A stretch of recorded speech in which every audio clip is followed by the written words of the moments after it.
with many of you, Sunrise on the Reaping, a Hunger Games prequel, is one of my most anticipated reads for 2025, and it's going to be published in about 10 days' time. Emma reads crime here, as well as being on YouTube. You can also find me on Instagram, TikTok, Goodreads, and Blue Sky.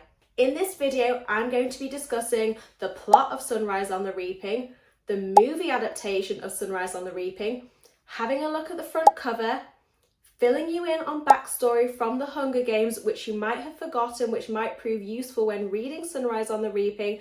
And finally, I've done a deep dive into Reddit forums to have a look at people's theories as to what they think might be included within the plot. I have not read Sunrise on the Reaping, so it goes without saying that there will be no spoilers whatsoever in this video. However, there will be spoilers for the other Hunger Games books, but hopefully you've read them and that's why you're here watching this video today.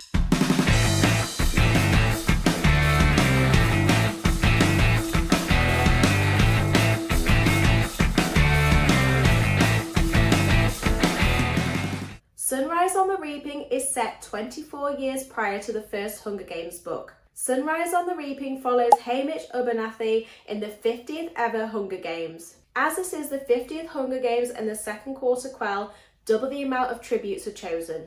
Haymitch lives in District 12 and he is trying to think not too hard about his chances of being selected as a tribute. All he cares about is making it through the day and being with the girl that he loves. But as we know already from the Hunger Games, he is selected as one of the tributes. He is snatched away from his family and loved ones and he is taken to the capital along with 3 other tributes from District 12. The 3 other tributes from District 12 who have been selected are a young friend of Haymitch's who is basically his sister, a compulsive odds maker, and the most stuck-up girl in town. As the games begin, Haymitch begins to realise that he has been set up to fail, but there's something which lies within him which makes him want to fight and have that fight reverberate far from the deadly arena. That's the main synopsis of the book and it's being released on March the 18th. Even though the book hasn't even been released yet, it has been announced that it's being made into a movie adaptation expected November the 20th, 2026. Obviously, the movie is going to be based on the book. Lionsgate are producing the movie and Francis Lawrence will return as the director. The casting of the movie hasn't been announced yet, but there are rumours that Mike Faist will play a young Haymitch. Now let's have a quick look at the cover and what it might symbolise. The cover has been designed by Tim O'Brien. He did the other 4 Hunger Games covers, so this comes at no surprise that he is responsible for this one too. We can obviously see a goldy yellow snake and songbird against a purple background. In between the songbird and the snake, there seems to be some sort of spiky sun as well. The cover obviously contains some really familiar symbols. David Leatherton, who is basically a big dog at Skulltastic the publisher, has described the front cover imagery as symbolically exploring the series' central theme, which is that conflicting sources can be connected by their nature, i.e. the snake and the songbird springing from the same source. And the book title itself has sparked some interesting debates. Some people have interpreted it as symbolising new beginnings and will possibly reflect the start of Haymitch's journey, and that kind of makes sense to me. So here's what we know about Haymitch from the original Hunger Games trilogy. We know that the Hunger Games was set in a breathtakingly beautiful setting. The setting was filled with loads of open areas and deadly plants. We also know that Haymitch won the 50th Hunger Games. He won by discovering that the arena had a force field. He threw an axe at the force field and it bounced back and hit the final opponent.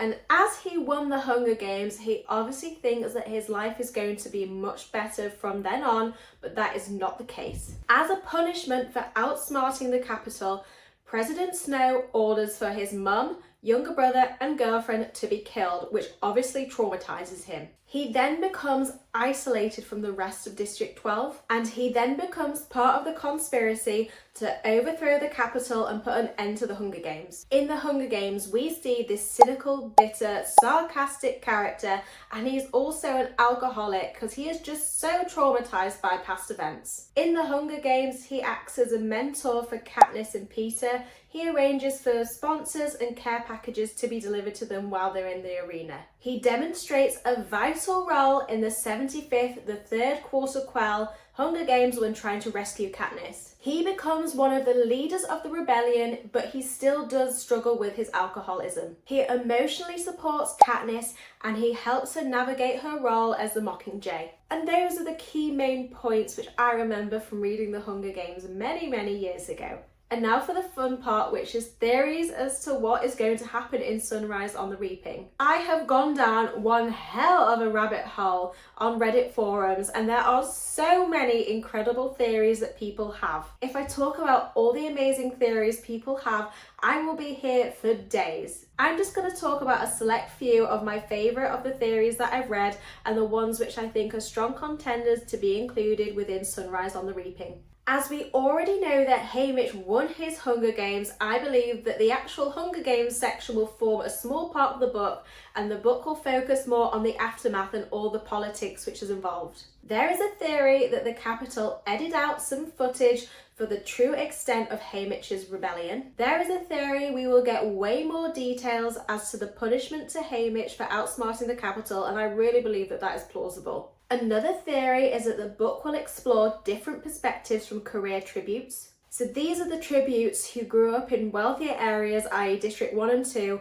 and they have been brought up to take part in the Hunger Games. It is thought that the book will explore propaganda and how it influences their motivations and actions. My favourite theory is that familiar characters such as Katniss's parents will be included as part of the stories, and I personally would love to see that. Obviously, this is just people's different theories and speculation as to what's going to be included within the book, and I just love all the excitement that I've seen on the Reddit forums. And that concludes the end of this video. So just a really quick recap, we had a look into the blurb of Sunrise on the Reaping, had a quick chat about the movie adaptation, and we also had a look at the cover and title. Following on from this, I then rejigged your memory as to things which happened in the Hunger Games which might be relevant to the story, and then to top this video off, I ended up with some theories as to what the story might entail. Thank you so much for watching this video. If you're able to hit that subscribe button and drop your thoughts in the comments, I would so appreciate it. Will you be reading Sunrise on the Reaping? Let me know what you think in the comments. Thank you. Bye.